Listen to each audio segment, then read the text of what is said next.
Universalist Congregation of Ann Arbor. I'm Reverend Theresa Rohlck, the Minister of Pastoral Care. We are glad you have joined us on this very special Sunday for our annual service of remembrance. It matters that you are here.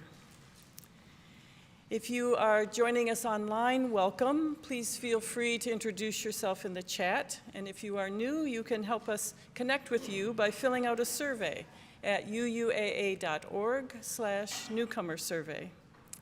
And if you are here in person and new to us, I invite you to a newcomer welcome, which is held in the Redmond room right after the service. It's outside these doors, up a little ways in the first door on the left. Someone will be there to welcome you, to introduce you to this congregation and to this faith. As we enter a new season of honoring as our thematic thread for worship in November and December, we begin with a service that is focused specifically on honoring and remembering those who have died. Today, this service has a special musical component. Our words, stories, and rituals will be interwoven with the choral music of Gabriel Fauré, a French composer from the late 1800s. We'll hear movements from his Requiem, which was written between 1887 and 1890. The opening music, sung by the Chalice Singers, was the Introit and Kyrie from this Requiem. The text is in Latin, which you can find in translation in the order of service at UUAA.org/OOS. I'd like you to hear what Fauré, an agnostic, had to say about his own faith. He said, "Everything I managed to entertain in the way of religious illusion, I put into my Requiem, which moreover is dominated from beginning to end by a very human feeling of faith in eternal rest." Hold on to that phrase, a very human feeling of faith in eternal rest. He says human and he says rest, not salvation or damnation, but rest. Now, centuries ago, especially in the Western European context, if you were not royalty or very wealthy, you probably lived a difficult life. The everyday was not filled with comfort and ease. Work probably meant some kind of manual labor. You may have had little or no education and no way to escape or find better opportunities in life. Your existence on earth was such that the reward of heaven, a place where these earthly challenges did not exist, was something you aspired to. Now, in the Requiem Mass, the Catholic Mass for the dead, you heard sung specific texts that focused on the contract humans had with God. In essence, the purpose of the Requiem Mass was to remind God and the believers of this contract. Now, Fauré's Requiem was a turning point in the history of composing requiems, as he chose to end his Mass with a personal address and a blessing directed to the deceased, asking the angels to guide the deceased to paradise. This prayer, called In Paradisum, was typically used at the graveside burial, but was not included in the Requiem before this. Fauré also chose to omit parts of the Mass in which language focused on judgment, hellfire, and damnation. And by doing so, he shifted the overall tone and focus of his Requiem to one that was more human and personal and loving. Now, as early as Mozart's time, and certainly more common by the 18th century, a Requiem could be heard in a concert setting, and not just during the funeral Mass. In fact, Verdi's Requiem was just performed at Hill Auditorium. Over 2,000 people were there to experience it. And I imagine for some, it was a deeply religious experience, but for many, and even most, it was a chance to be surrounded by beautiful, intense choral and orchestral music. The music and words may have felt transcendent or spiritual, but the experience did not impose a religious experience on the listeners. So as we move deeper into our service of remembrance, the Chalice Singers will offer 3 more movements of Fauré's Requiem during our time of honoring.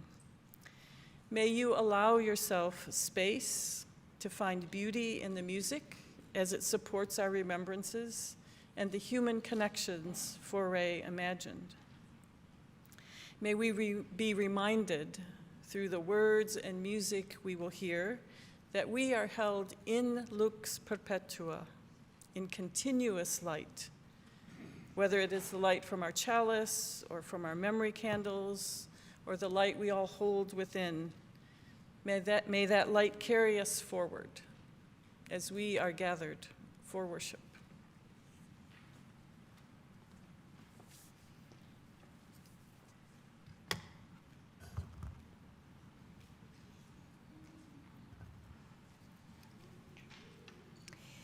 Rituals create paths that guide us on our way.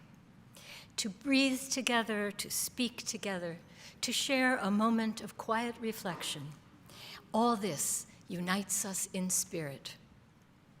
The lighting of our chalice, the symbol of our faith, is just such a ritual moment, a time of centering at the beginning of our service. The light we kindle draws us in and reminds us that we do not come idly into this space. Today we hold a shared sadness as we remember and honor the beloveds we have lost to death. As we move through our time together, may our chalice flame warm our hearts and bring us comfort and peace. This morning, Dusty Francis will light our chalice in the sanctuary. And as he comes forward, I invite those of you in the live stream to join us by lighting your own chalice or candle and entering your location in the chat. And please join me as together we say, we light this chalice for the light of truth. We light this chalice for the warmth of love. We light this chalice for the energy of action. We light this chalice for the harmony of peace. Thank you, Dusty.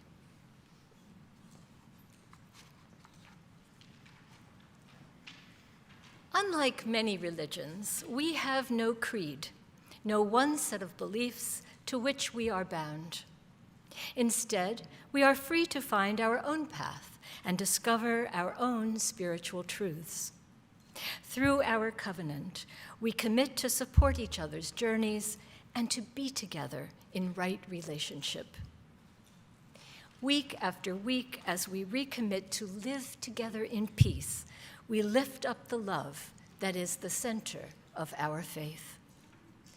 Please join me as we renew our covenantal vow. The spirit of this church is love, and service is its law. This is our covenant with each other, to dwell together in peace, to search for truth in love, and to help one another.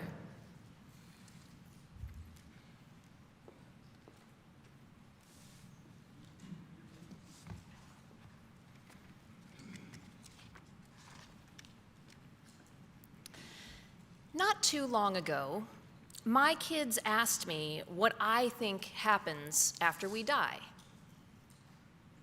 I went into a boilerplate spiel about how some people believe that our souls go to heaven, and some people believe that we are reincarnated, and some people believe that when our bodies die, our consciousness dies along with it. And one of them interrupted my long-winded response and said, "No, Mom, what do you think happens?" I gave them my honest answer, which is, I just don't know. My rational, evidence-based side is inclined to accept that death is the end of us, body and mind. But my heart needs my beloved mother and grandparents and animal friends to still exist somewhere so I can be reunited with them when I die. And I confessed to them that I want to believe the latter. Because if it's not true, then the last time I saw my mother really was the last time. Well, after a bit of back and forth, the conversation veered back into less vulnerable territory. But I couldn't stop thinking about what it would mean if there is no life after death. What if I never see my mother again? It means that we live on only in the memories of others. And memory is fragile.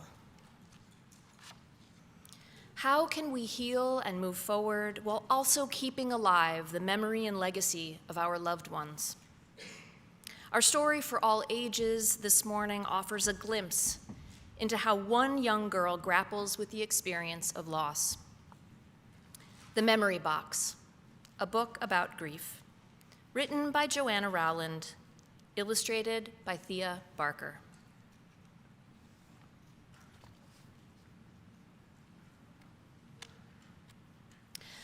I lost my balloon once. I tried so hard to hold on tight, to never let it go. But it was windy, and I was running. I watched it fly higher than the trees, above the clouds, past where I couldn't see. I was sad. But not as sad as I am now. I can always get another balloon, but I can never have another you. I miss you. Sometimes I wonder what happens to your love now that you're gone. Did it die too? Because I'm scared I'll forget you. Sometimes I wish I could still give you a hug. I would hug you so tight in a great big bear hug and never let go. I'm making a box so I won't forget you. With our memories like sand from the beach where we played and left footprints as we ran from crashing waves. I want to go everywhere we've been, everywhere you've been, everywhere we wanted to go. I go to places that help me think of you. I look around and remember. It makes me smile. Then I find the perfect thing for my memory box.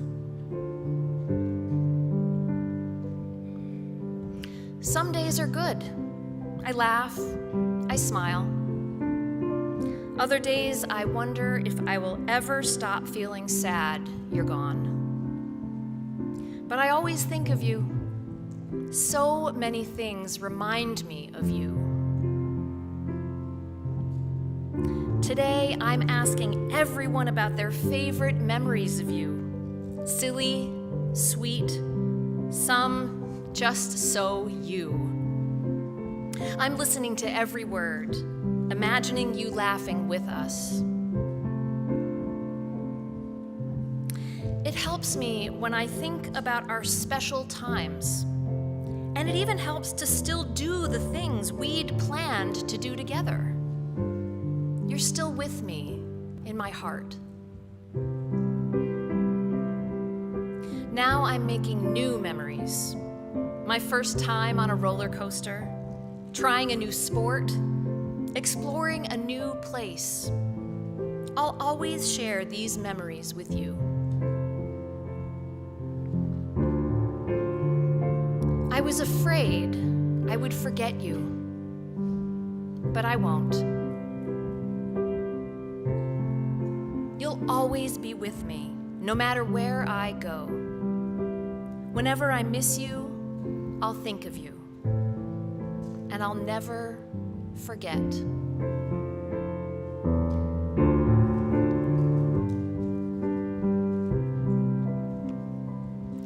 The end.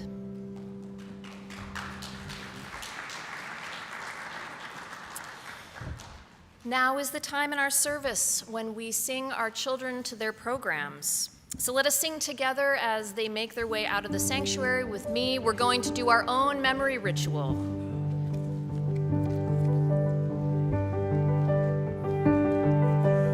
This little light of mine, I'm gonna let it shine. This little light of mine, I'm gonna let it shine. This little light of mine, I'm gonna let it shine. Let it shine, let it shine, let it shine. Everywhere, everywhere I go, I'm gonna let it shine. Everywhere I go, I'm gonna let it shine. Everywhere I go, I'm gonna let it shine. Let it shine, let it shine, let it shine.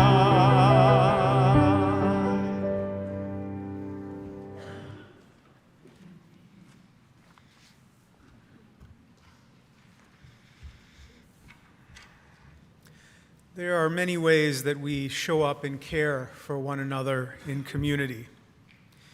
At times of loss and times of grief, it is so impactful. It matters so much that we have a place that we can come to and find solace and find the comfort of siblings in community. And we know that this community is built through our generosity of presence, through the ways in which we show up and are there for one another. It's also built together in practical ways through the resources we pool and share together so that this community may exist. In just a moment, the ushers will come down the aisles and collect this morning's offering. If you're here with us in person, you are welcome to offer cash or checks into the baskets that come around. If you wish to give electronically, you can do so by going to uuaa.org/giving or texting UUAA to 73256 and giving via text. A note, we are so aware that in the midst of this weekend there is still uncertainty as to whether the 1 in 8 Americans who face food insecurity are going to receive assistance or not in the month of November from the federal government. We have been in touch with local partners, justice partners, our local pantries, to find out how they are preparing for the worst possible scenario. And they've advised us that what community members can do to support them right now, rather than donations of food, is financial gifts, financial support, which they in turn can direct in the ways that their constituents and members most need. If you have the means to do so, we invite you to go to uuaa.org/giving. From the drop-down box, there are options to donate financially to food gatherers and Packard Health food pantries. We invite you to give as generously as you may be able in support of these local needs. If you wish to donate to our local pantries via the congregation, you can also mail in a check in the week ahead. This morning's offering will now be gratefully received.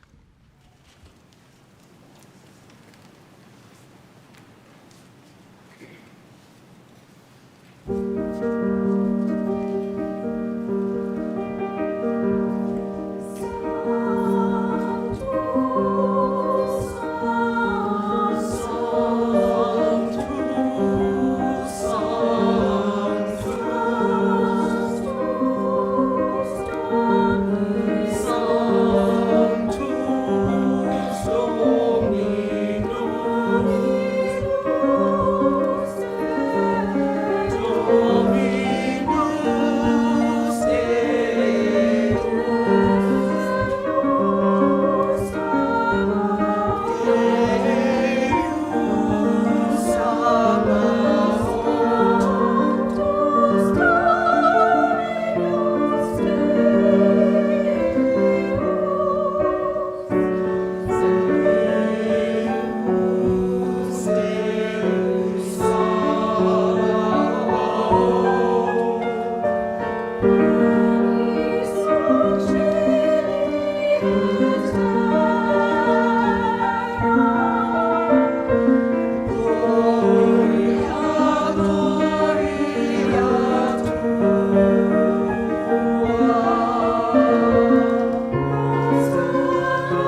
invite you to rise in body or spirit as our ushers come forward with this morning's offering. Let us join our hearts as well as our voices as we say our words of dedication together. To the worker of this congregation, which is weaving a tapestry of love and action, we dedicate our lives, and these our offerings. Please be seated.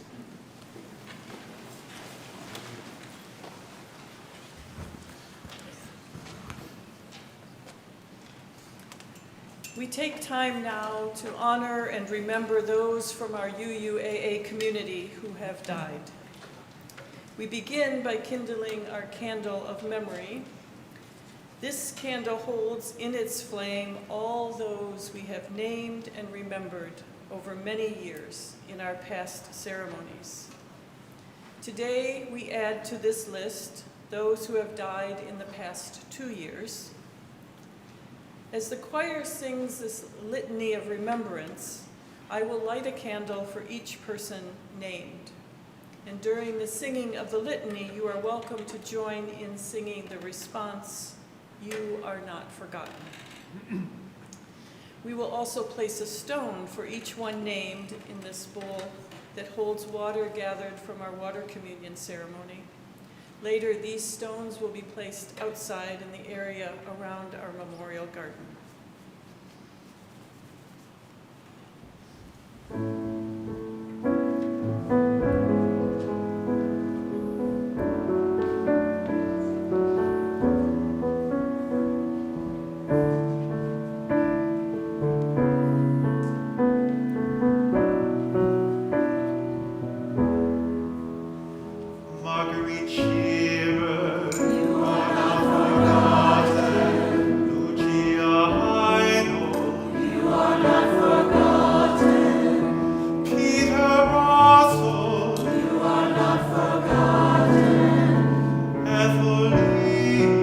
You are not forgotten.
ones for each of us. This litany of names brings up different emotions. For someone new to the congregation, there may not be any connection with the names. And for others, many or even all of the names bring to mind a specific memory. There is not a right or wrong way to experience this time of remembrance. What is important is that we share the experience and we are present for each other. No one is alone. It is intentional that we are building a memory altar. In our time for all ages today, the child makes a memory box so their loved one will not be forgotten, as a way to ease their fear that they might forget the one who has died. You are not forgotten, our refrain during the litany of names. I'll never forget you, the child's words from our story. Now we embody this idea in our ritual of building a memory altar. This is a way to make tangible and public your own personal grief for someone who has died recently or a long time ago. And by doing so, like filling our own memory box, those who have died are not forgotten.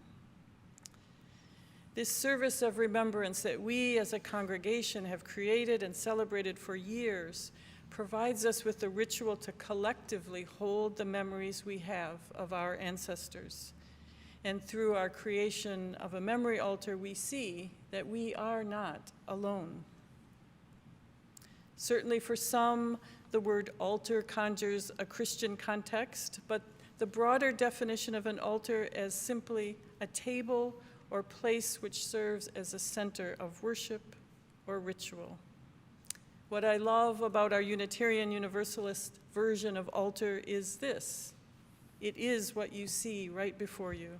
It is very literally a table, and it is a center for ritual. And it is accessible to all of us. There's nothing secret or reserved for only a select few.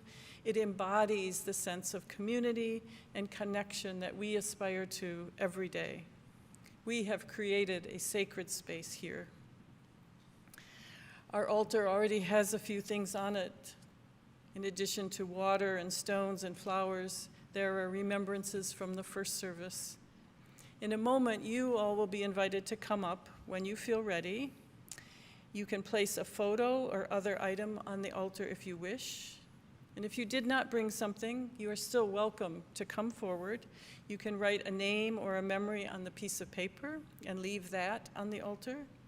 You are also invited to take a stone and drop it into the bowl of water on the table, speaking the name of someone you are remembering, either silently or out loud.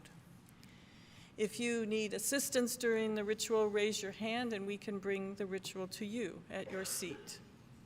For those joining on the live stream, I hope you will create a sacred space, your own personal altar, maybe in front of your chalice or the candle that you have lit. Place a photo or a remembrance there. And if you would like to share the names of those you are remembering, feel free to add that to the chat so your fellow live streamers can bear witness. And if you have a stone you are placing on your altar and you would like to add it to the stones here, you may drop it off at the church, and I'll make sure it's included when we bring the stones offered today out to our memorial garden. So let us begin, being mindful not to crowd each other at the table and allow the time needed for remembering. You can come up at your own pace.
We have one more candle now that calls us to remember all lives lost during the past year, each life worthy of being remembered, even if they were not known to us and are not represented here on the memory altars.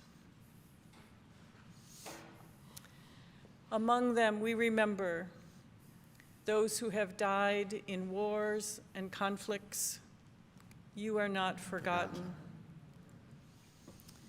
Those who have died in hurricanes, earthquakes, floods, fires, and other natural disasters. You are not forgotten. Those who are victims of mass shootings and gun violence.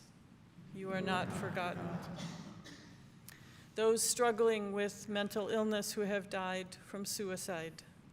You are not forgotten. Those who are Black, Indigenous, people of color, trans, and non-binary, who have been victims of hate crimes. You are not forgotten.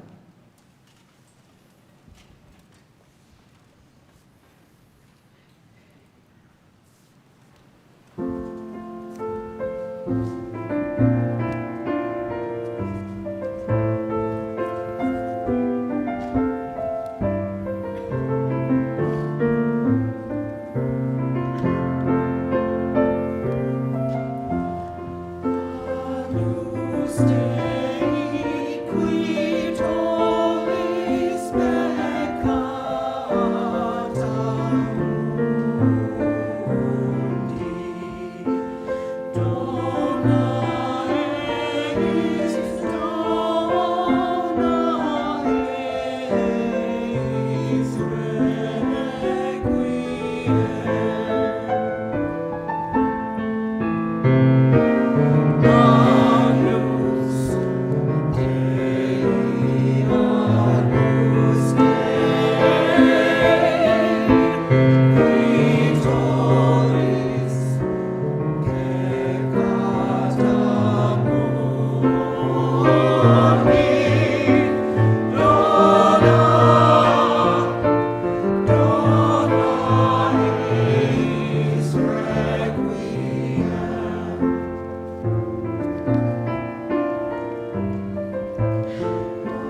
Such stirring music from the Chalice Singers today. Thank you.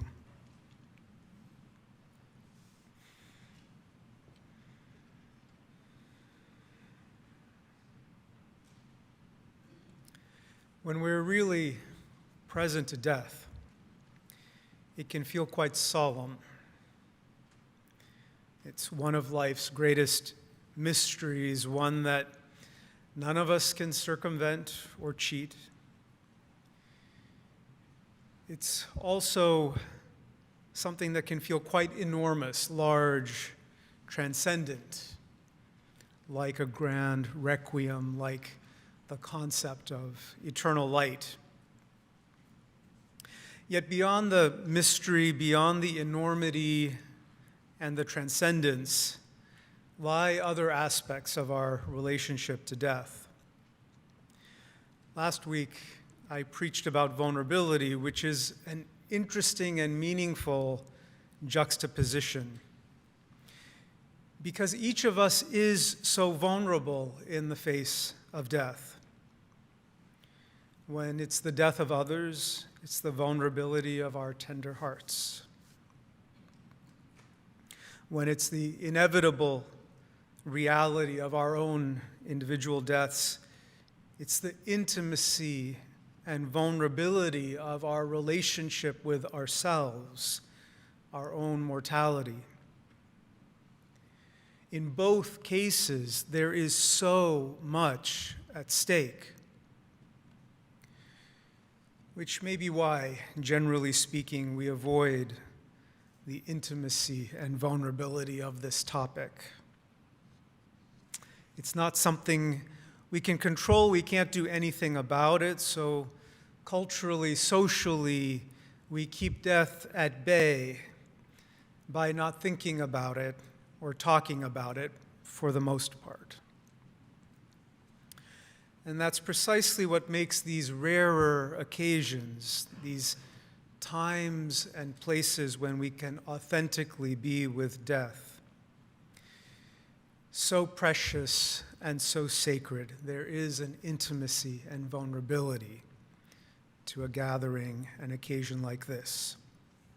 Our annual Remembrance Sunday is one of these times of intimacy and vulnerability, a culturally and spiritually sanctioned container that allows our hearts to be tender and to acknowledge and hold together the mystery, the fear, the awe that is evoked by death. As we hold in our hearts with love and care those who are no longer with us, we know certain things for sure. We know that love doesn't end. It lives on at the very minimum in memory. It lives on in its impact. It lives on in the energy of the love that we continue to pass on and share with others. It has an energetic presence and a movement to it that cannot be stopped. And some of us, myself included, have experienced how relationship can not just continue beyond death, but can even continue deepening. Such has been my experience, that relationship can continue and it can continue to grow and deepen. It wasn't something I was expecting. It was a surprising discovery. And even though I know through my experience, not belief, but my direct personal experience, that relationship can continue beyond the physical form, I don't know that I feel any greater equanimity or peace about my own inevitable death. And therein comes another juxtaposition. Every time someone close to us, a loved one, dies, it brings up our own relationship to death, our own mortality. There are private moments when I try to imagine not being me anymore, or just slowly fading away into the mystery at the end. And it can induce at times a little bit of panic, a feeling of panic. I rather like being me. I can't imagine not being me.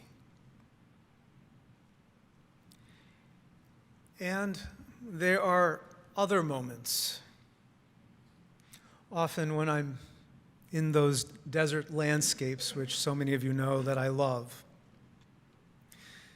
in that time and space, I can see beyond our human conceptions of time, which are so limited, so small,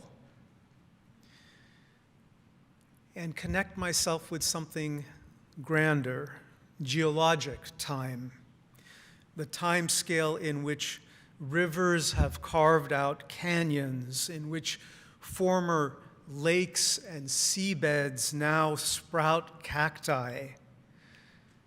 And I feel at one with the rhythms and cycles of nature. I know that everything here came from stardust. Everything living has a cycle of life. And I know not just with a sense of peace, but maybe even reverence and beauty that we come from stardust and dirt, and that I and we are the miracle of creation experiencing itself, and that I and we will return to being stardust and dirt, and the cycles will continue on. I, whatever I is, and we will continue on, molecules, energy, as a part of that ongoing creative dance, part of the movement of life itself, part of the movement of love. And like most of us on most days, I try not to think about it. Out of sight, out of mind. I silently hope to get through another day without death visiting, because I know the grief of collapsing to my knees at the news of a loved one's death. I don't want death showing up like that. None of us do. And in its other guise, honestly, I'm just not ready to go yet. As I age with each passing year, I've been learning more and more how to look for the beauty in each day and how to trust that the problems that arise will eventually work themselves out. Ironically, the fact that I've lived more years now than I have left has pushed me to develop these skills, pushed me to master the art of not wasting a single day. Out of sight, out of mind, doesn't have to mean we can't acknowledge and honor death. We can honor the tears and the grief and the reality that love endures. We can honor the moments when on the inside we might tremble, contemplating the fear of our own death. And we can honor the profound knowing that we are each part of the cycles of birth and life and death and rebirth that have been the defining characteristics of the universe since the Big Bang. May we remember and honor these things.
May the angels lead you to paradise. May you have eternal rest. However you personally define paradise, may those we have remembered today be in such a place. May they be held in lux perpetua, in continuous light. May the light that we find in our hearts illuminate those we have lost so that we will not forget them. Our candles remind us that in our naming and remembering those we love, they live on. The memory altars remind us that we maintain connection with those who have come before, and that our public sharing reminds us that we are not alone. Sharing the stories of those who are represented here in these photos and stones, in the notes, the jewelry, the letters, it's essential to our healing. If these rituals give you courage to share your stories today, remember you are in the company of those who wish you well. This is your community. These are your people, the people who want to remember with you. May you part now in peace, knowing deep in your bones that you are not alone and you are held in love. Amen, and may it be so.